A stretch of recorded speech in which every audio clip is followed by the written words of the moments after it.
Hi friends. பொதுவா நம்ம எவ்வளோ டென்ஷனா இருந்தாலும், நம்ம வீட்ல இருக்கிற குழந்தைங்க அப்படின்னு சொல்லிட்டு அவங்க கூட வந்து நம்ம விளையாடும்போது ரிலாக்ஸ் ஆயிடுவீங்க. ஆனா நம்ம வீட்ல வந்து குழந்தைங்கலாம் கிடையாது. இந்த குழந்தைங்க யாருன்னா, நம்ம வீட்ல இருக்க வளர்ப்பு பிராணிங்க தான் எங்க வீட்டு குழந்தைங்க.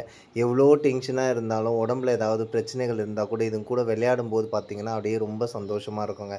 அதாவது இந்த பையன் வந்து பார்த்தீங்கன்னா, வந்து கரெக்ட்டா வந்து இன்னையோட 1 வாரம் ஆகுது. போன வாரம் வியாழக்கிழமை தான் நம்ம வீட்டுக்கு வந்தான். 1 வாரம் ஆயிடுச்சு. ஆனா, இவன் வந்து பயங்கர வாலுங்க. ஏன்னா, எதுவுமே சாப்பிடுறது கிடையாது. பால் குடுத்தா குடிக்கிறது கிடையாது. எந்த நேரமும் மேலே ஏறினே சுத்தின்னு இருக்கணும். இதுதான் அவரோட வேலை. நீங்க வந்து எடுத்து அந்த சைடு உள்ள அவனோட கூண்டுக்குள்ள வச்சுட்டீங்கன்னா, கத்திட்டே கெடப்பான். நமக்கும் கொஞ்சம் பயமா இருக்கு. ஏன் அப்டின்னா, நம்ம இப்டி திரும்பி படுக்கும்போது அவன் பார்த்தீங்கன்னா, எங்கனா ஒரு சந்துல, ஒரு ஓரத்துல நம்ம மேல போய் ஒட்டின்னு இருப்பான். நம்ம திரும்பும்போது வந்து குழந்தை மேல மேல ஏறிடு படுத்துற போறோம் அப்டின்ற ஒரு பயத்தினாலேயே அவன கூண்டுக்குள்ள வச்சிருப்போம். நைட்டெல்லாம் பார்த்தீங்கன்னா, செம்மையா கத்துவான்.